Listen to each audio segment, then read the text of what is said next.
kain po tayo.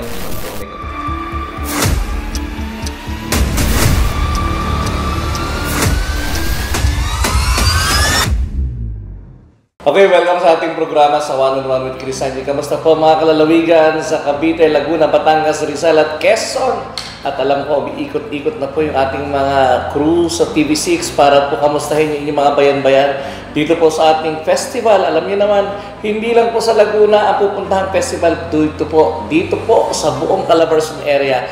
Iikutin po nila itong ating mga festival. At pag sinabing Laguna, syempre, nandito po yung Anilag Festival natin, Anin ng Laguna Festival. Sa Batangas ay may Alae Festival. Masaya din po dyan.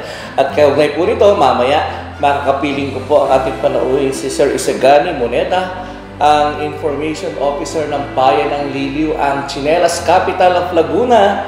O bilihan po ng mga chinelas kung saan sineselebrate po dyan yung ating Chinelas Festival.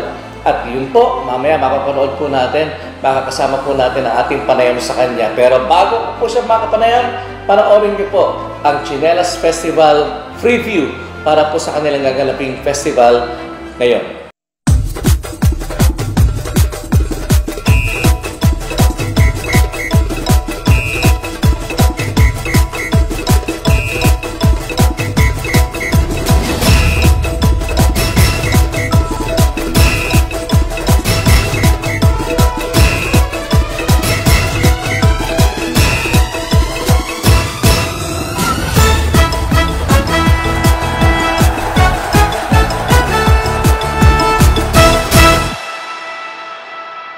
Ayan, ang video ng ating Chinelas Festival. Abangan po natin yan. Mamaya malalaman natin kailan ba ito at ano ang mga kaganapan. Kapiling ko po si Sir Gani Moneda, ang ating Information Officer sa Bayan ng Liliw. Welcome sa ating programa. Kamusta? Magandang tanghali po at maraming salamat po sa inyong paanyaya. Anyways, well and good. And busy po at approaching na po ang ating 20th Liliw Gatayaw Chinelas Festival. Pag-usapan muna natin, kamusta po ang Bayan ng Liliw sa ngayon? Okay naman po kami sa ngayon. So, dahil po doon sa mga nakaraang problema natin during the pandemic time, so pangalawang taon pa lang namin magsa-celebrate ng ating Chinelas Festival. Alam po natin na talaga pong ang apektado ng mga problema during the pandemic is turismo. So ngayon po ay medyo nakakabangon-bangon naman po tayo and maganda-ganda naman po ang turnout ng ating mga turista. Ang daming apektuhan sa industriya nyo eh. Hindi lang yung chinelas, even yung mga, alam nyo, paborito kong puntahan dyan, yung mga resorts ninyo, yung ating mga parties dyan. Tama. So naapektuhan yan during the pandemic.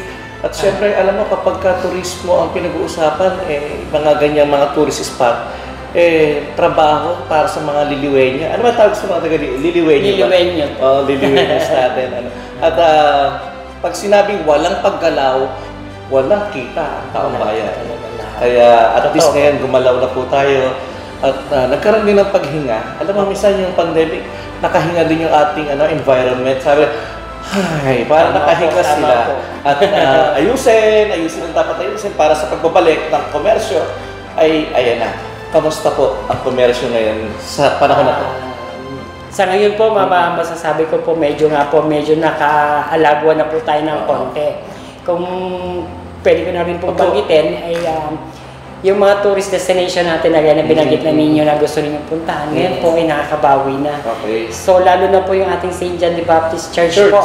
Yun po ang lagi dinadayo. Isa sa pinakamatandang simbahan niya. Yes po, 400 years old na po siya. So, we were awarded po ng ating pong provincial government ng El Ticato as one of third best most visited church po sa municipality level ng ating bayan, ang aming simbahan. So, sa mga ganung bagay po, mababanggit natin, talaga pong may mga turista, may mga pumapasyal na po, marami na pong tao.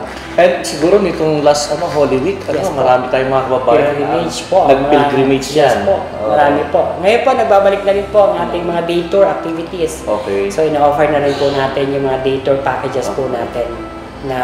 Halimbawa, pag sinabi mong day tour activities, marami bang pwedeng puntahan sa Bayan ng Liliw? Opo, meron po kaming ginawang day tour package. Actually po, self-made po yun ng Liliw. Ina-offer po natin yan sa mga turista at saka sa schools.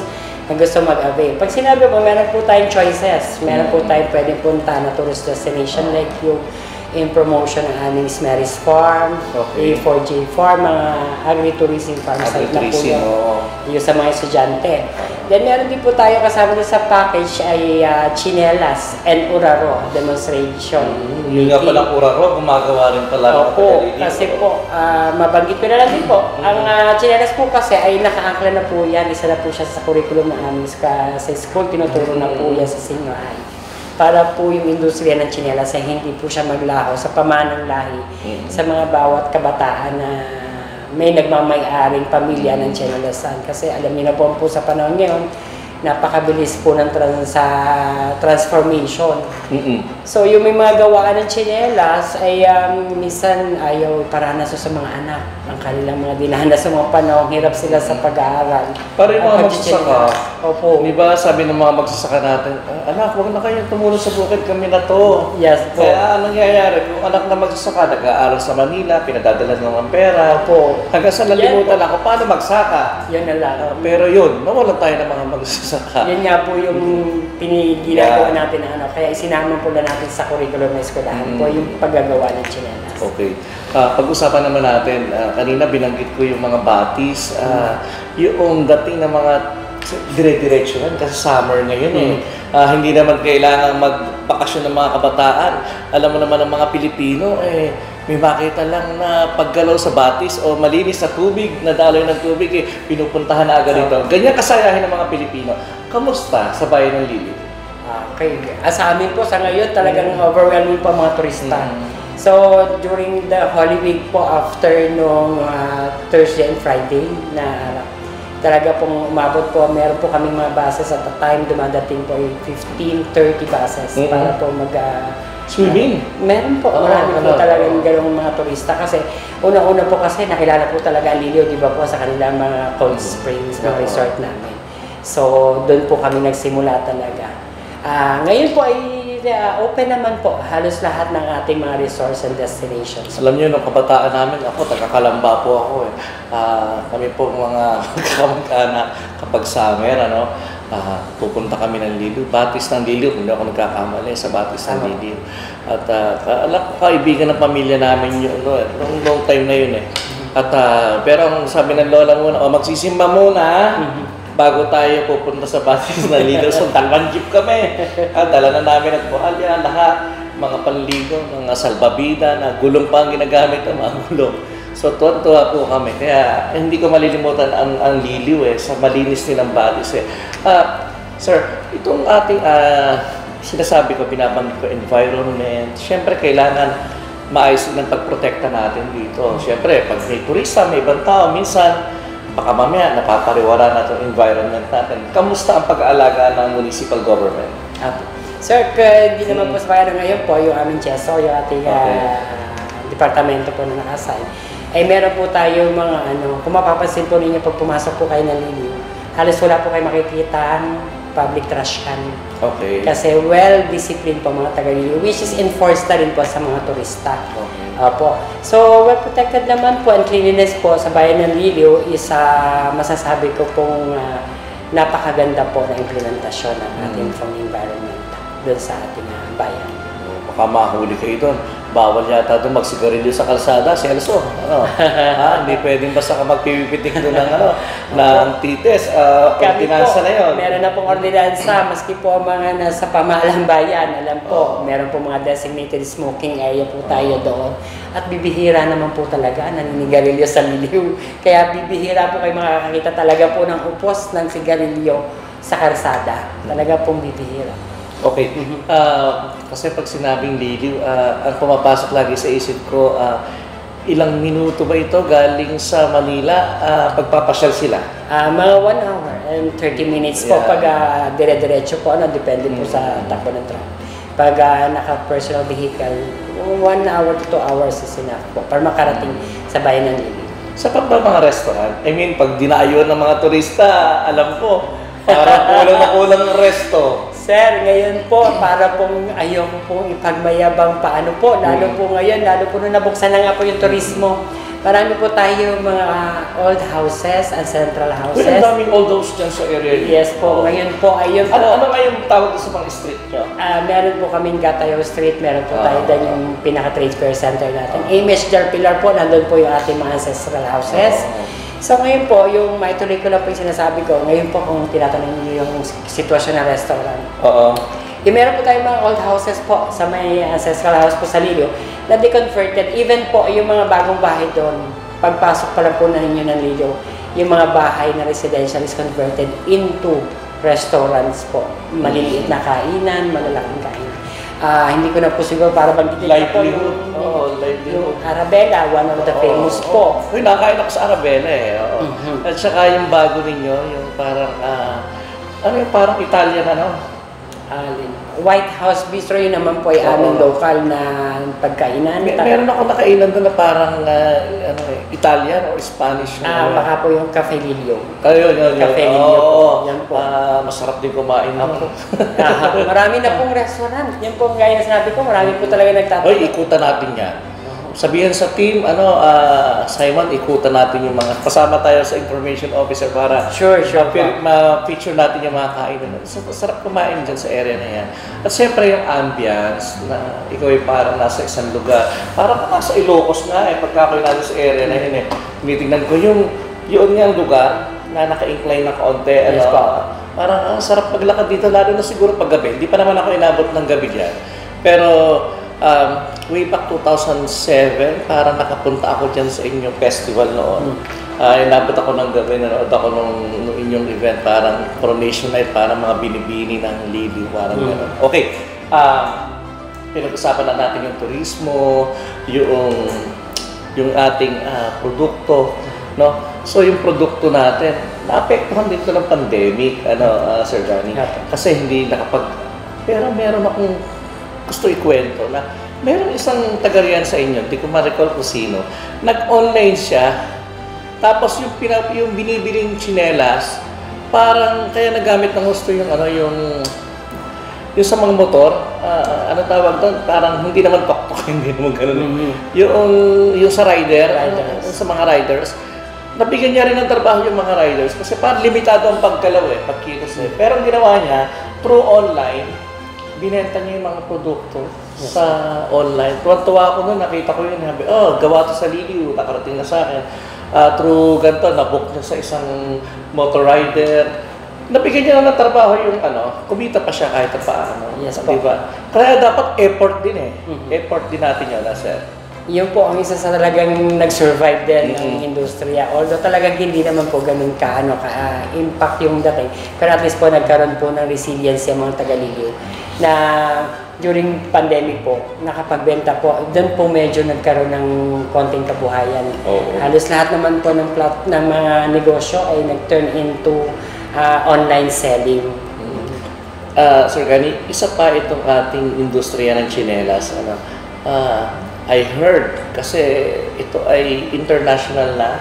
Alam ko maraming mga supplier from Italy na mismong direktang kumukuha ng mga supplier from Lilio. Apo. Diba? Marami na po tayo mga manufacturers na manggagawa doon na internationally nag-venture na po ng market. So, siguro po sa kasipagan na rin po ng pamahalang bayan, tinutulungan po natin sila mag-participate. Lalo sa promotion. Yes po. Sa promotion. Marami po tayong ipinasok dyan sa DTI for their, DTI po ang isang malaki na katulong. Kasi, yung DTI, ginagawa nila, ini-update talaga nila yung mga gumagawa, yung mga ganyan mga kababayan natin. At during mga expo, siyempre, one town, one product. Yan ang one town, one product. During mga expo, iba talaga. Pag nakita mo yung produkto natin sa Lilio, kakain ng lumban, pag nakita mo yung paghahabi ng lumban, or yung galing sa Paite, talagang world class talaga. Na galing to sa amin, tsinelas to. Di ba? Meron po talagang distinct quality yung at hindi ganun kamahal, Sir Gani. Sir Gani, alam mo pa, isa namimili ako dyan. 100 yung pang bahay na tsinelas, yung minsan yari pa sa parang abaka, parang gano'n, pambahay. Pero, Imagine, tatlo ang sandaan, parang 35 pesos na. Pero ngayon, sir, syempre medyo tumaas ang mga presyo ng materyales. Matagal na yata ako hindi namimili At nila. for 100 po natin na sinasabi ninyo ngayon ay bali parang tatlo 120 na. Ginawa na namin 40 pesos. 40 pesos na. So hindi natin for 100. Bigay mo na lang ang discount, Sir Gani. Opo. Oo. At yun, pag pinag-usapan yung liliw, syempre yung character din ng mga tao dyan. Alam mo yung, nakausap ko din yung happy nyo dyan. Sa peace and order, wala kayong problema dyan. Wala po. Sir Gani. Wala po. Kung may nagiging problema pa minsan, yung mga dumadayo sa resort, nagkaroon ng abiri. Yun po, yun lang po ang pinaka tsaka sa minsan yung sa gabi, pinaka na ang bagansya ng mga kabataan, no?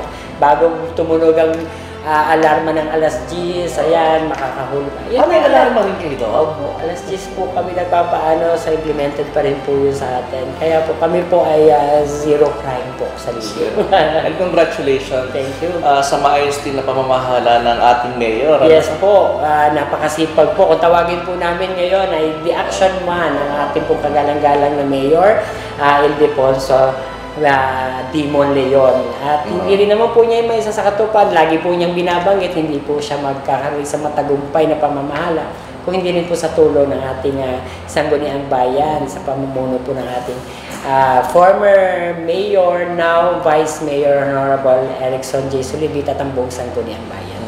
Kaibigan ko yun si Mayor Solivit. Lalo yung tatay niya. Si Mayor Ako, the legend na po. Cesar, ano? Naalala ko nung kami ni Gubdingming nung araw, no?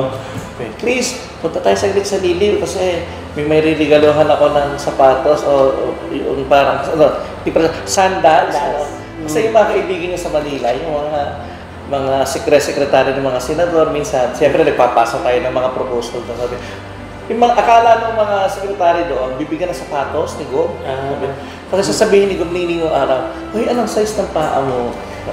Minsan sa sekretary, diba, kay Senator, kami ng Pimentel, yung matanda, yung tatay ni Senator Coco, Gob, size 8 po ako. Sige. Ano kayo bibigay na sapatos nito? Pagbalik namin doon, chinelas, galing sa Liliw ang pinamimigay namin.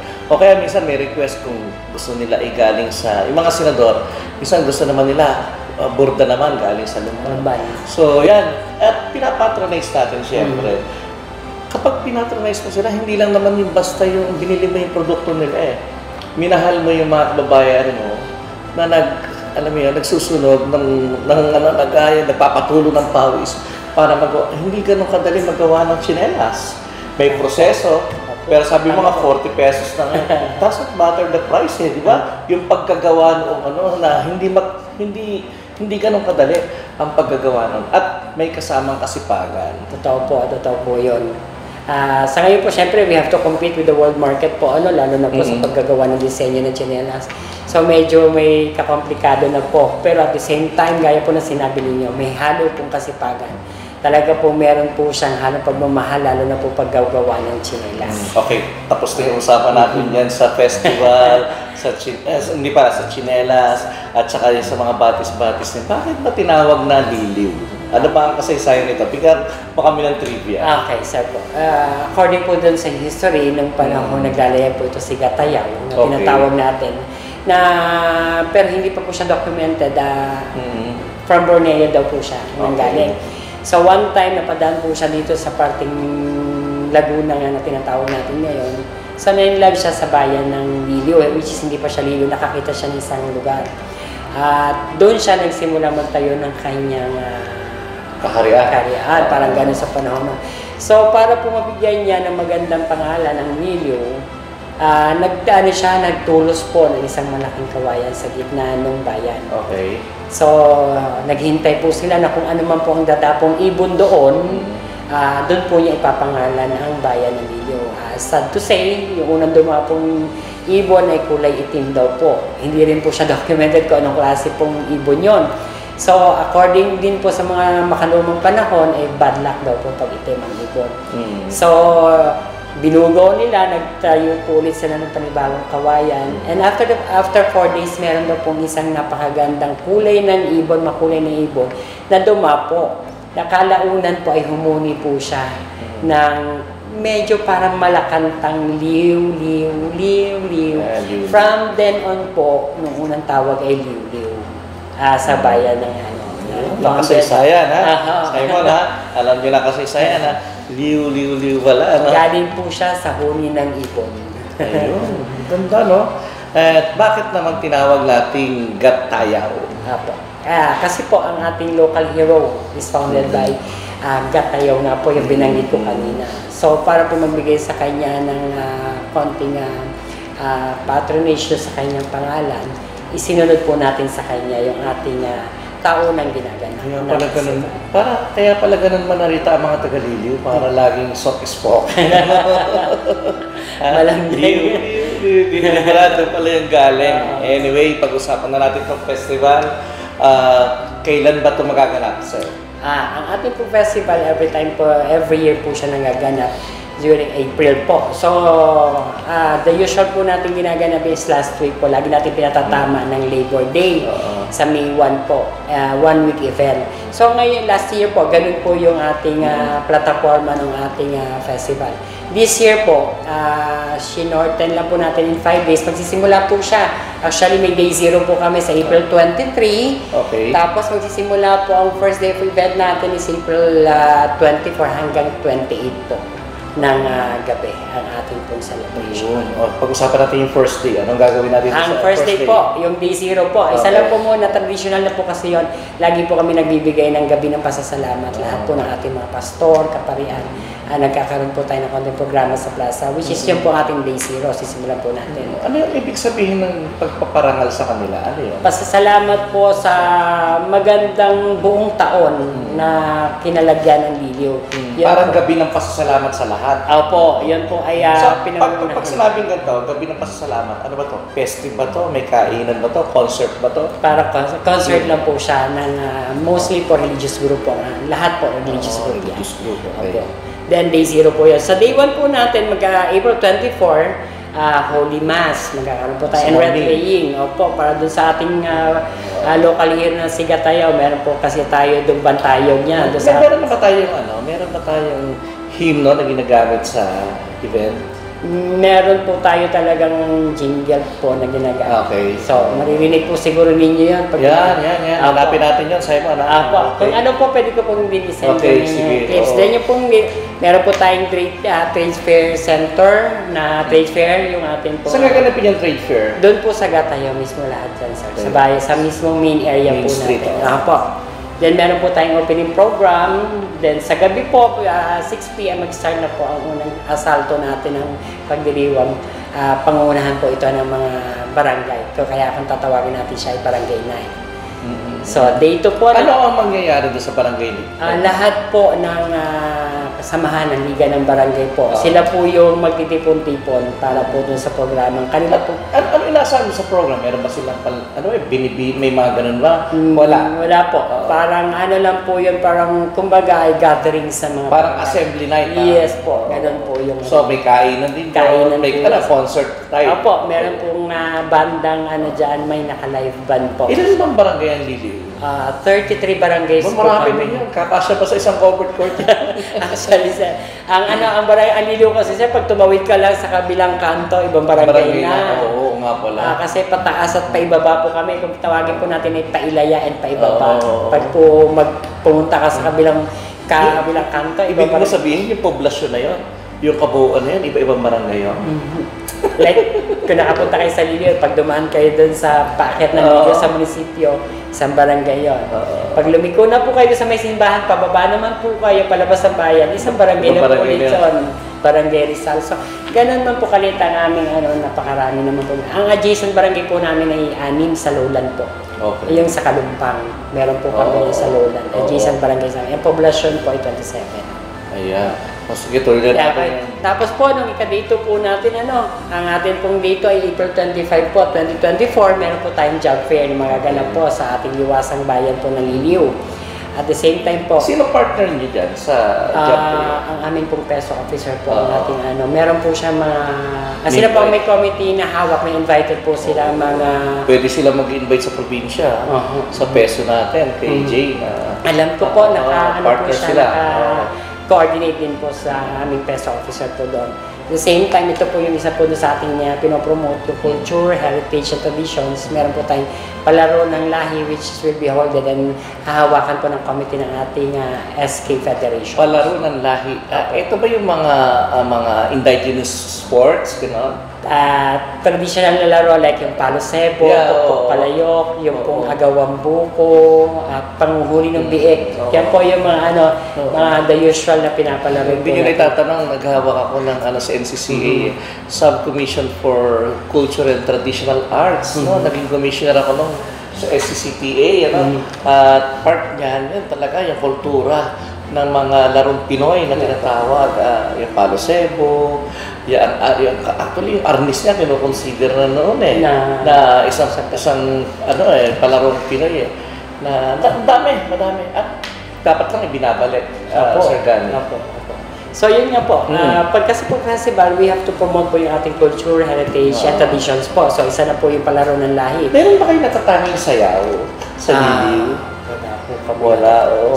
Kasi di ba sa Batangas, meron silang tinatawag na subli. Di ba may sublian? So isip ko lang baka meron kayo something na kultura na dapat buhayin na baka pwede i-promote din natin ng ayos. Opo. So we have to discover po. Alamin namin po kung ano po yung pwede nating... Baka kayo may kakaibang sayaw sa bangko, mga ganyan. Yung mga maglalatin, mga ganyan po. Anyways po, ito po yun. Kagaya po ngayon yun sa day 2 po, meron po tayong Taste of Liliw. Isa rin po sa mga programa natin yan ng Department of Agriculture po natin at ating mga BNS. Po, ang magiging participants naman po natin dyan, yung mga IC teacher natin, yung mga rural centers natin, at mga magulang. We are promoting po kasi ngayon sa Liliw is oyster. So yun po, pinaka-main ingredient na ilalahok natin, oyster mushroom. So mushroom ang mushroom po. Madali kasing pabuhayan ng mushroom ngayon. Lalo doon sa area niya na mahalumigmig. Yes po, tama po. Mahalumigmig na area. Okay. Then, isa na po yung isang gabi ng parangal para doon sa governor's night, which is yun po ay laging bigay ng ating butihing gobernador na event po sa bawat festival namin. So, may isa pong pa-concert daw po. Nakita ko na nga sa schedule, Governor's Night. Actually, ang tawag ni Gob dyan ay ayaw niya ng Governor's Night. Ang gusto po niyang tawagin dyan ay People's Night. People's Night natin. So, salamat din. At syempre yan ay bilang pagpapahalaga ng pamahalaan panlalawigan sa ating kasaysayan, kultura at turismo. Kaya lahat po talaga, lahat po ng festival, we see to it na nabibigyan ng importansya. At isa sa pinaka-matagal na ng festival to, pang 20 years na to. 20 years na po. Itong Chinelas Festival kaya ko nabanggit kanina sa iyo, Sir Gani, yung sinasabi ko, may sarili ba kayong himno, meron ba kayong sariling sayaw? Kasi yung considering ang Liliw ay isa sa pinakamatandang bayan. Diba? Ang himno po, meron po kami, which is nasa na po yun sa DepEd namin. Oo, meron po, ginagamit na sa school. Pero po itong ating sayaw, ayahan po ninyo. Assignment ko po yan ngayon. Mag-discover ito. Hahanapin po natin kung ano po pinakamalapit at pinakamatagal na naging kasi alam mo kung bakit ko nasabi yung mga awitin natin. Maraming mga magagaling na singers, na mga kundiman singers, galing sa area nyo dyan, nag-Colonel Liliw. Remember, ang mabuhay singers ay may mga produkto sila na galing sa Laguna, sa nag-Colonel, mga Porosa sisters na yan. Ano yan ibig sabihin nito, ang buhay natin sa musika, lalo sa kundiman ng araw, sa mga taga Laguna, lalo sa area niyan, buhay na buhay. Kaya baka may natatangi kayo, may ginawang magandang kanta, isang bituin na like nitong naging dito, yung yung reyna ng kundiman sa Carpena. Si Carpena, na taga rito sa Carpena.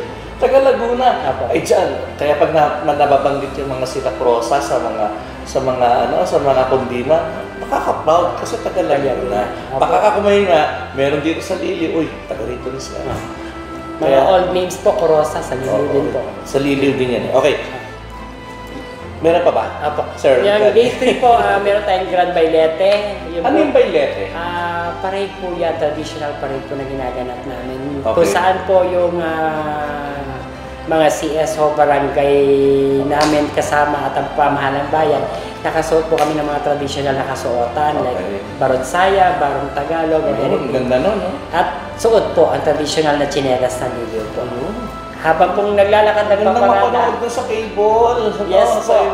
Napakaganda yun natin po. i-coverage natin yan. Ang ganda makita no? Habang iniikot po namin ang bayan ng Liliw, kami po ay nagsasayaw. Yan naman po ang aming Tapos meron po kaming daladala sa likuran namin na lambanog at pulutan kasi isa rin po sa produkto ng Liliw ay ang lambanog po. So habang kami po ay nagpaparada, nagkakasayahan, nagiinom po. Baka yung nagkukuha ng camera, malasing din. May masarap ang lambanog dyan sa totoong buhay. Nakatikim ako lalo yung puro ay nako, the best lambanog na natitikman natin. At marami akong kaibigan na nagsasabi na, para bigyan mo naman kami ng lambanog galing sa Liliw. Marami na po kasi tayong lehitimong manggagawa ng lambanog ngayon sa Liliw, which is tinadayo ng tingin ko mga galing taga nagkarlan din yan, tsaka kasi dati talagang sila ang siguro nakapag-asawa ng taga Liliw, ayun, ginawa rin nila sa Liliw. Siyempre, matamis ang buko dyan. Kasi nga maraming batis sa area natin. Okay, may Grand Bailete. Grand Bailete.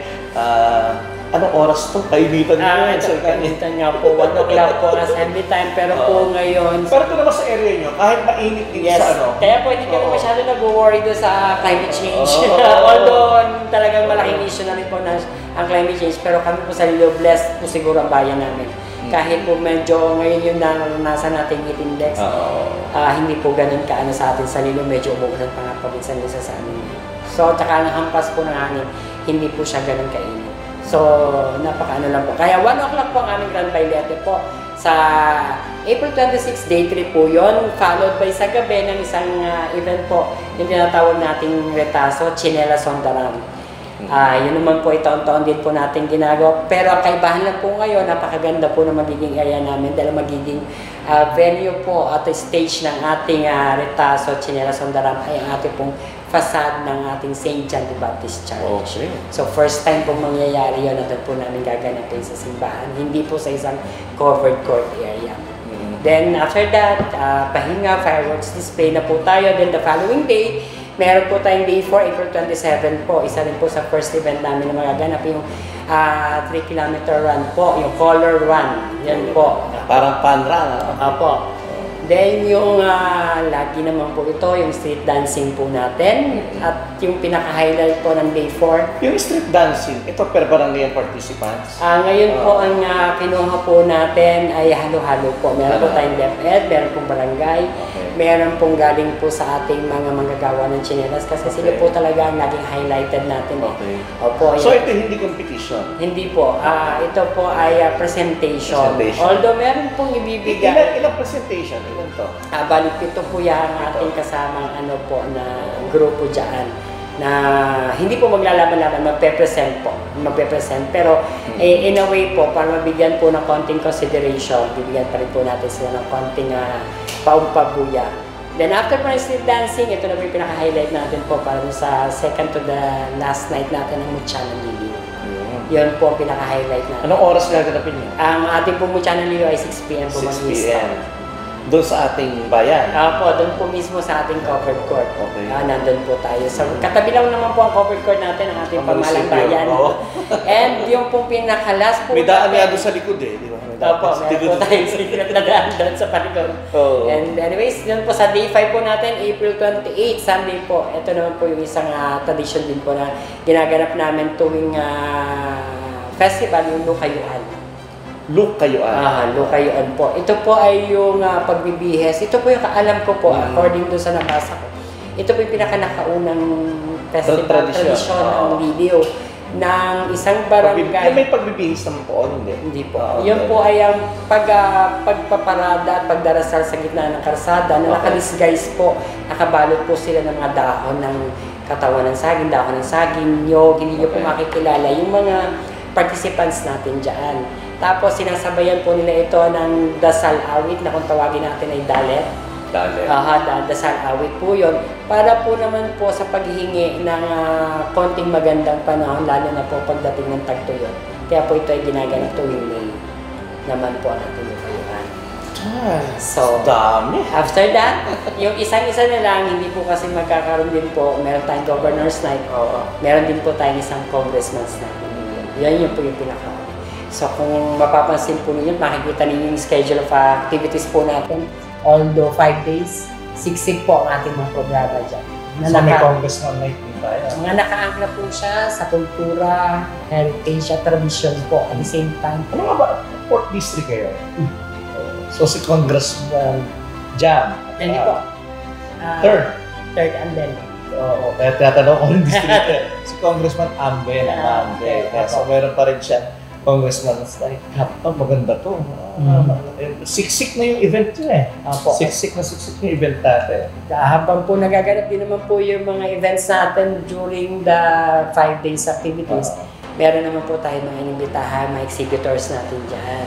Meron po tayo mga trade fair booth centers natin, meron po tayo mga panindang pagkain, meron po tayo mga dry goods and souvenirs po. Siguro ako makakabisita ako doon sa yung mutya ng Liliw. Nanonood siguro ako doon. Gusto ko rin ma-feature lalo yung Liliw natin. Yung produkto nila is talagang ako nga pag may mga bisita ako galing Manila, dinadala ko doon mamili na kayo kasi mura no, di ba? Kaysa dali mo sa mall, di ba? O bili kayo ng tigit-tigit sa chinela sa magbabayad. Hindi naman po kami bias, kaya lang talaga sadyang mapagmahal po kami sa aming produkto. May pagmamalaki lang po talaga namin, like yung experience ninyo, mura na matibay pa. Marami po bumabalik sa aming turista. Hindi na po nila napapalitan yung chinelas, bumibili na lang po sila ng panibago. Hindi na po nila mahintay na magluma. Maraming sa sobrang sikat tibay. Maraming sikat na mga footwear dyan. Si Badong lang Hanggang ngayon, may isip ko, ano yung tsura ng Badong? No? Kasi pag minsan may pare size 9 nga, bili mo nga ako ng sanda, yung panglalangan, yung leather. Doon mo ako bili kay Badong kasi yun yung binigay mo dati. Iisip ko, hindi ko naman nakikita yung minsan yung pangalan ng produkto. Nakikita siguro nila na matibay yung produkto. So yun lang, nabanggit ko lang yung sila Badong ngayon. Okay, nabanggit mo kanina yung El Nino. Ito problema natin sa weather, sa init ng panahon, considering ang dami yung batis. Kamusta ang supply ng tubig sa area niya? Ayun po, although lahat naman po ngayon ay dumaranas din po ng tagtuyot, po. Pero yun nga po, gaya ng masasabi ko, blessed lang po siguro din ang bayan ng Liliw dahil meron po tayong bukal. So ngayon po, sa kasipagan nga po ng ating action man, Mayor Honorable Ildefonso de Monleon, hindi na po natin hihintay siguro mawalan. So meron po tayong rehabilitation tubig. Okay. So ngayon pa lang po ay ginagawa na po natin ang paraan na para po pagdating ng panahon, para doon sa darating na mga henerasyon na hindi po makaranas ng kakulangan sa tubig. At least inihahanda na. Opo, inihahanda na po. Although po talaga ako po in-experience ko din po ng kabataan ko, napakalamig po ng tubig na nanggagaling sa Totoo yan. Kaya po, sabi ng lola ko, dadating ang araw, halos lahat ng taga-Liliw ay sila ang ngipin postiso. Dahil sa sobrang lamig. Yan po yung kasabihan namin.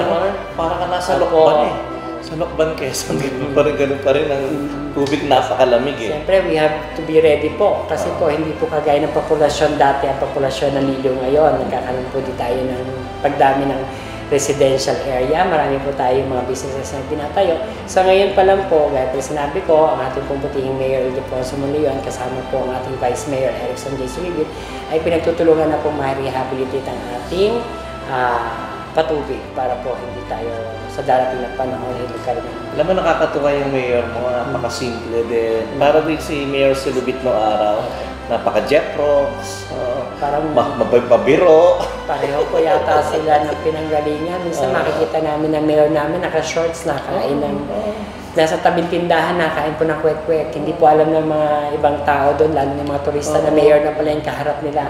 Even si BM na Sulibit, ganun din po. Minsan naka-short lang, white t-shirt. At ang pinanggalingan po ay Mayor Akong. Yan po, ganun po sila kasi. Aling ko pa talaga si Mayor Akong, talagang napaka-low profile. Kaya naman, balik-balik lang siya nun natatandaan ko yung mga senior mayors natin.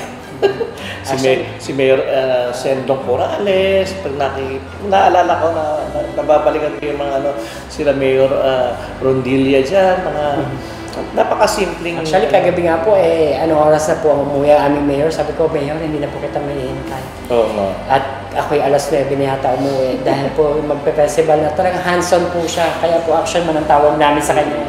Ultimong napakaliit na detalye ng paggagawa ng stage, nandun po siya. By the way, congratulations Mayor Monleon at sa Sangguniang Bayan, sa kay Vice Mayor.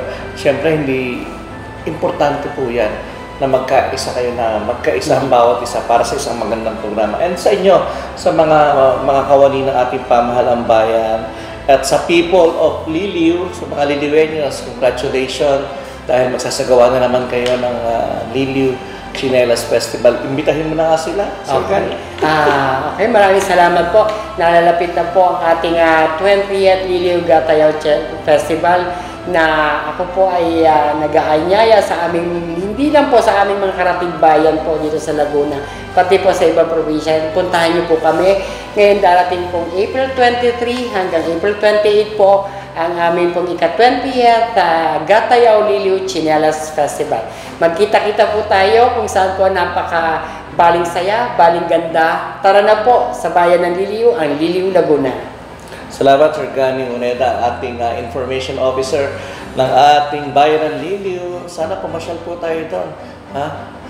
May experience nyo, kultura, turismo, at yung pagiging Kristiyano natin, magsimba po tayo doon sa ating simbahan ay pinagmamalaki na 400 years old. Napakatagal na ng ating simbahan dyan. At marami na rin po nag-shooting dyan ng mga artista na kung mga teleserye, talaga naman po na ang sarap din pong bisitahin ng bayan ng Liliw. At ulitin ko, congratulations po sa bayan po ng Liliw, sa mga namumuno po, sa ating pong mayor dyan, kay Mayor Baliat, kay Vice Mayor Solibit, sa lahat po ng konsyalis dyan, mga kaibigan din natin, sa ating information officer, sa ating tourism officer, sa mga barabarangay. Kasama po kayo sa pag-unlad ng bayan ng Liliw. Ako po yung lingkod si Chris Sanji. Pagpalain po tayo ng pamigabay.